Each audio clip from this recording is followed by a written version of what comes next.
time I actually saw it, it was probably the most stickiest. The bag was covered in crystals. It was like it would probably come out like this. Like it was just so much resin. For me with the clubs, it was like working on the island with Ted, another really old club like Paul, with Ted Smith on the island, and seeing an MS patient first time they come in, they shaking so bad they can't roll. CCHQ roll for them. They can't even talk. Actually, I already know protocol just to roll for them, so you medicate them. And for me to see that. You know, like to see the person come in and not able to do it. As soon as you roll a lighter for them, a couple puffs, rapid onset. You know, something that they're trying to say you can take through edibles. You can't. You need that rapid onset. And actually have more a little control of the shaking and all that stuff. Also, you say, "Hi, Jason. Nice. I'm having a nice day." And it's like, damn. And you see them stop shaking. It's like, fuck, there's medical like in front of my eyes. Though it's like, you know, it's one thing to read and study it and listen to the academics, but then to see it, actually unfold. And in my own life to feel it. But I mean, in my own life, you know, sometimes I'm like, is this more just me getting my own head? Am I just really liking my weed? What is it? You know, and then there's all the research and everything that's come out. And of course now we got the governments saying it's okay now. Cannabinoids are on Health Canada's website. It's okay. So well, now there's a reference for the doctors. For 12 years there was no reference. Right. Look at how marijuana is spelled on Health Canada's website, and then ask yourself why. It's the Mexican way, is it? I don't know. It might be. I've never checked. I've never actually seen it. But it is a weird way. It's MARIHUANA instead of MARIJUANA. So they spelled it wrong. And if you try and reference it, it don't exist. Cannabis sativa will be the only medical reference to cannabis that we'll find on record. So that's kind of the stuff that really messes me up. Question: is there cannabis indica? Like, there's cannabis indica, cannabis sativa. I know that there's indica, sativa, ruderalis, all that, but I'm just saying, like, medical term. I mean, you know, the term that they would use, say, when you're naming the plant at the university, did they differentiate between cannabis indica and cannabis sativa? This is actually, on that note, this is good because I noticed at your club you're not necessarily defining them, and some of the clubs here really don't know what they're doing. There's people that are putting stuff up and they're saying this is indica, this is sativa, and these are hybrids. You know, really pure indicas and pure sativas, in my own opinion, and most breeders, you need to go over to, like, if you want to see Afghanica, you have to go to Afghanistan. Yes. You know, you want to get a pure sativa, you need to go to Asia. Right. You want to get a pure indica, go to Pakistan or India. Everything is a hybrid. Exactly. Everything else has been farmed over a millennia. And here in BC, are you kidding me, man? We've been farming like mad dogs. So everything's hybrids. Oh, everything's a hybrid. You do get the odd pure sativa, but you know them, thin-leaved. I can walk in a room and say, that's a C. Afghanica because of the round leaf. Exactly. Versus an indica, wide leaf, you know, and then a sativa, very thin leaf. But the circular end to the leaf is a C. Afghanica, Afghani strain. Right. It's ways growers can pick them up by phenotypes. Those looks are known as phenotypes. Yes. So that's the way we kind of define our strains. Which is why you should have a DR before your name. I'm telling you. And you know, these are the kind of you're the kind of people that need to be where you are on the forefront of this thing, because you articulate it so passionately, and when you speak, I'm just like, it's just like, you know what I'm saying? Well, we're just rambling, man. No, for real, I'm just like, like, that's why you're doing what you're doing. You know, after 10 years, I've seen too many medical patients that can't speak for themselves, and that's where it's kind of me as a social justice activist. I'm like, I might be sick myself, whatever, facing my own crap, but there's people that are working with me, like our technical director for the coalition. He types with his thumbs. He's the guy in the wheelchair for the vesting. He can only type our website. He built the whole website with his thumbs. So for our viewers out there, building your own website with your thumbs, that's mad respect. Dedicated soldier in the wheelchair, punching away 4 hours a night, you know what I'm saying, to build the coalition. Exactly. So I mean, these are the guys that were there from the word go and are still there now, standing up, you know, and I'm very proud of that, and having it now. I mean, now we're an army. For sure. We've grown very strong. But when we started out, of course, it was just this small little pocket of people, and we were like, how are we going to raise this money? You know, and then hitting up the industry, going after the grow stores that stand to lose money. The whole culture stands to lose money. The next thing Harper's trying to pass is shutting down head shops. We won't be allowed to have a plant. Like, this pot leaf won't be allowed on my shirt. It'll be illegal. And that's the funny thing, because right there you're starting to mess with the people's charter of rights, and you know what I'm saying? It's like, are you telling me that I can't put a hemp leaf on, or if I can't go buy a bong, or I can't go, what are you trying to do? But look, sorry, I don't mean to interject, but look what they did to the Mongols. I know it's a motorcycle bang, but they still passed a law that they can't wear their colors. Right. If they wear their colors, they can be seized by the government. And of course, bikers don't want their patches seized. Now I know it's a different topic, but it's a point that the government can't pass. Actually do it. They can actually do it. Laws. Yeah. Laws, unless the people, like you said, we stand up. It's like this is, in my own opinion, a draconian law. Exactly. They're trying to pass and they're trying to force on us to say you're going to buy from us whether you like it or not, and you're going to accept it whether you like it. It's Harper talking and his cronies. Right. But it's not the justice system talking. And I keep trying to remind people, charter law, man, it ain't criminal law. We're putting them on trial. These are rights, you know what I'm saying? We're gonna put an injunction on it. Injunction. That's it. That's called e-brakes. Hang on a second. We gotta check you out here. Well, that's our own road check. There you go. Yeah. Coalition roadblock. Yeah, I like that. We throwing up the roadblock on the government. Can I see your paperwork, please? You want to step out of that office? I'd like to talk to you over here, please. I'm sure I'm going to hear from my attorney about this video, but that's all good. No, so for real though, I mean, the good thing is that we are going to be heading off to notify the government next month, and we are going through our short list of plaintiffs. We'll name a plaintiff soon. Then we'll all know who's going to be representing us officially at the federal bench as a patient, right, in front of the bench, and we look forward to that too. So these are two big announcements coming up in the next couple months. Right. Hopefully, Mr. Conroy can get in for the injunction hearing definitely before it'll happen before March 31st, right, or March 30th of next year. But most importantly, would it be the end of March, or is it the beginning of March that they're having, like March 31st is the repeal date? So not for 31st, right? But September 30th. Oh, it's okay. So September. I was under understanding it was March 14th. No, March 30th. All right, cool. But September 30th of this year, no more new applications or renewals. So anybody that wants to get a license can't do it. And they got to remember the 6-week processing time. Those of you out there listening, 6-week processing time. Get your renewals because we're going to get the injunction. When we win the injunction, your license is fine. This matters. This is the stuff you need to look up, do your homework, see what's going on. Go to our website, www.MMARCoalitionAgainstRepeal.com. Check it out, see what's going on. We're only going to get bigger from here. As soon as John serves the government, it's mainstream news. Oh, that's going to be a big day. And it's going to be it's going to be national news. It's going to be international news, because that is just like, that is history making, you know what I'm saying? Well, I think if the judge grants us our injunction, that means the status quo. So those of you who may not know what the status quo means, we're seeking to keep permits the way they are. For caregivers, which is your designated grower, or for yourself as a personal grower while trial proceedings continue. So we hope to know an answer to that injunction relatively quick. So hopefully by Christmas, we'll all be able to breathe a sigh of relief, and know that our permits are good if the justice agrees with Mr. Conroy's argument.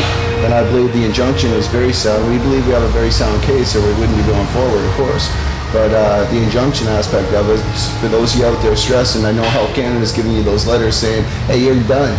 Your room's done, shut it down. That's it, it's over. I know some of you are already starting to pack up now. Renew your license, put your room back up, and relax.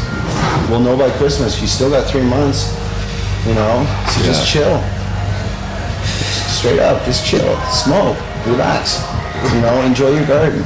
And remember, the federal government is not the Justice Department. They do not control our Constitution, the people do. We are the people. We are the people. You know what I'm saying? And the government are really just representatives of the people. And so, if we get together, which is why we have the coalition now, and we actually stand up and let our voices heard, those who we the people put into the position to represent we the people have to and will listen to our voices. You know what I'm saying? So this is like straight up. You know what I mean? This is real talk. Like, you know what I mean? Everyone has a voice, and your voice counts. And it's up to you what you do. Like, it's really easy to sit back and just watch, and hopefully, and then I can take benefit from all these people's, sacrificing and out there going out and doing this and doing that. Or I can be like, I actually agree with this, and, I'm going to go out and I'm going to sign a petition. I'm going to go out and I'm going to go to a rally. I'm going to go online and I'm going to donate $1 or 50 cents, or every little bit counts. And you know what I mean, we out there banging it out on the front lines, you know what I mean. We're not even asking that, we're just asking for that support. We're already out here. They've been out there for years doing their thing, you know what I mean. Now I'm jumping in, I'm helping out in whatever avenues I can, and you know, I'm bringing in who I can bring in, and that's just one person, that's just me. So, and, you know what I mean, imagine what you can do, or what we can all do together. That's it, you know, we're founded on collective peer empowerment and collective peer action. So we collectively empower one another to act, because most of us are too sick to have a voice or to act. So they say, how can I use my voice? Well, some of them just making a post, just sharing our link on the internet, that's how you help. Signing up, just putting your name on, hey, I want to be part of this, it's free. You know, we're fighting for you. Take 10 minutes and go online, write a testimonial. Just, write something that you've experienced down and just send it in. That helps. You know what I mean? There's people going to be going into court and representing those testimonials, and read all these hundreds of thousands and millions of testimonials we have from people. Go ahead. You know what I mean? We need those. That alone helps. You know what I mean? So anything you can do, go online, support, talk to friends, you know what I mean? Come out, support, sign up, anything. You know what I mean? It's all helpful. So come down and come see us, and appreciate that. Join the team. That's what we're gonna do. Join the coalition. Join the team. And that's just it. We're building our army now, and as you can see, some of our stars are coming out, and our politicians are going to continue. Doctors, civil rights people, they've already spoken. BC Civil Liberties Union, unconstitutional. And Mr. Conroy's moving forward. He's obviously confident, and I think we all deserve to give Mr. Conroy just enough respect to say, you know what, thank you, sir, for giving us that much of an opportunity to at least prove that we're going to do everything we can to raise the funds to fund this case, so that we have a strong case to match. Because the government's they're going to use taxpayers' dollars. The government's going to use their dollars and put the best experts on the stand. If we want to match that, we need to fund it. And it's not their dollars. That's your dollars. Yeah, those experts aren't just going to come in because they're good-hearted. We need to pay for them to come in. It's a business. And we need to recognize that. This is the federal bench. It's never been done before. People called up John saying, hey, what's this going to cost? Well, John would say $250,000. That's an estimate because it's never been done. How the hell are we supposed to know what it costs? There's no template for, hey, this is how you go about it. There was nothing written. Right. So really, it's an interesting fight. I always get passionate when I even talk about it, because I just think I can't wait till John's in what I call the war room. The war room. That's the federal bench. That's where we all get to go quiet and work on fundraising for Mr. Conroy. Right. But they get to do battle where there's no politicians, there's no papers, there's no interference. There's only stats, facts, expert witnesses, and witnesses.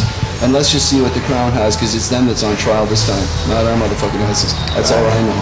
I keep it straight up as I can, because I've seen too many people go to jail over this plan. Right. Too many lives get ruined. Too many kids lose their parents. Too much shit gets messed up. And people's lives get fucked up. It's kind of like business. Guys in any industry understand business getting messed up, and that's what's going on right now. The government's coming in and they're messing people's lives up. And when I think when Canada stomps on the Constitution in favor of monetary gain, we cease to be Canadians. Or the patriots that we should be to our country. We're obligated to oppose bad policy that affects our sick, our dying, and our elderly of Canada. I'm sure their motivation isn't, I think that thing is bad for you, you shouldn't do it. That's not the motivation. The motivation is money, and our motivation is help medical grade marijuana for medical patients that want, reasonable access to medical marijuana, which is our given right in our Constitution. That's where it's at. It's our right to use, and again, I've said this many times, it's our right to use. It's a regulatory option to grow. And this is where the fight, the battle lines, everybody's saying, where's the battle? What's this all about? The battle lines are right here. Your gardens are here. The government wants them over here, out of civilian hands. If Canada was to legalize tomorrow, it would still be in civilian hands, because patients have it. We're all equal before and under the Charter. So it's not established under the Charter. Only the right to use is established under the Charter. So if we're going back now saying we want to extend that right to autonomy to include the right to gardens, so hopefully that will be covered in covering it when we go to court. It'll hopefully be brought to the forefront that gardens are important. And gardens are definitely going to be a barrier. If they remove gardens, it will be a barrier, and that's where we're coming from. They're saying they're going to do one thing. We're saying we believe it's going to cause irreversible harm. Right. And in the Parker decision, the judge very clearly said any barriers to access fly in opposition to the charter. So we have to ask ourselves, is taking away gardens such a barrier to access one's medicine that it impedes on that right to autonomy, that Section 7 right, and those reasonable limits of Section 1 that you're talking about, those reasonable limits to that liberty, Section 7. That liberty is your cannabis. You have a legal right to it. And what are the reasonable limits? Well, they're trying to take away one of what we think is a reasonable limit, but it's only a regulatory option. If we make it a right, when we legalize, right, Canada will have no choice because it'll already be constitutionally sound, but to incorporate it in a legalization model. That's straight up. I mean, they made it so complicated that it could take it took us 10 months to try and get even our head sort of around this. It took John at least 6 months. Yeah, isn't it over like 3,000 pages they put out on it or something? That's just their backgrounder. I mean, there's the FDA. They amended on February 14th when we were all getting ready for Christmas. December 15th, 2012. They amended the FDA. Then they amended the treaty.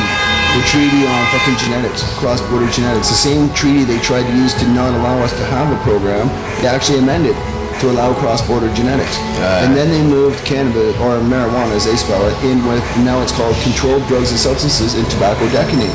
Why would they move it in with tobacco decanate?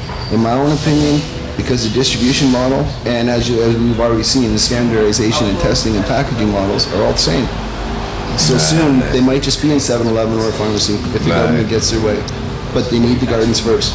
They need the gardens. If they control 100% of the gardens, they control 100% of the production and distribution. If they allow civilians to have gardens, they give up half the pie. They don't want to give up half the pie. Right. And I fear they're going to start a gas war, and a lot more people are going to go to jail and fill out Parker's jail as it's built. That's my biggest fear. If we don't stand and fight. We're definitely going to stand and fight. Once that box is open, the Pandora's box, you never know where that's going to lead, you know what I'm saying? Well, at this point, exactly. At this point, it went from raising 10 grand to get a legal opinion to whether we can even do this. Right. To Mr. Conroy going from, I'd say, third gear to all of a sudden just popping up and just, we're going. I think he got a eureka moment where he realized this is definitely a social justice issue, and I've always respected the man because of what he did for Insight, for downtown Eastside, what he's done for the cannabis culture in general. A lot of people don't give him credit that he was the guy that won the original Parker decision, the original program in the first place. Same lawyer. He's going back to winning again now. I mean, he'd make more money if the law got passed and we all went to jail. Because we'd all be calling him to get us out. Exactly. So, I mean, he was straight up. He was on stage in Toronto saying, I'd make more money if the law got passed. But I'm honestly trying to help. And this is what people need to realize is that he's moving forward and we only got 30 G's. And it's a $250,000 case.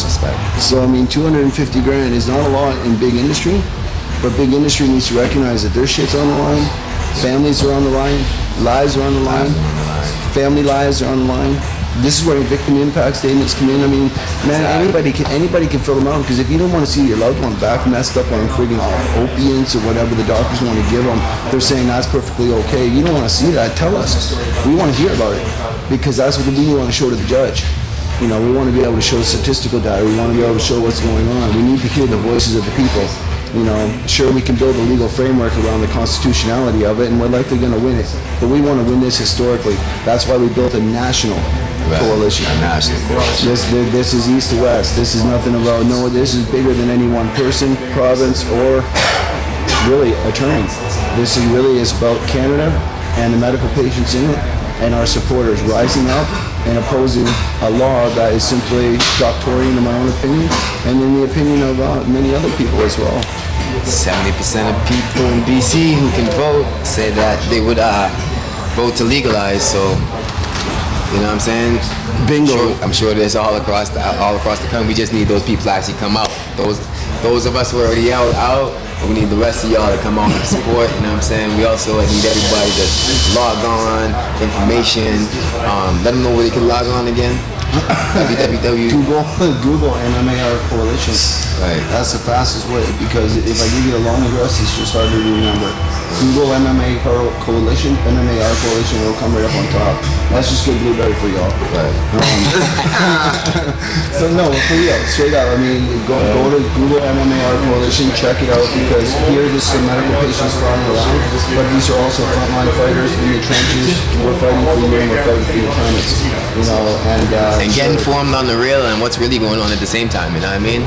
And yeah, remember, one voice is powerful, but when we come together, it's like boom.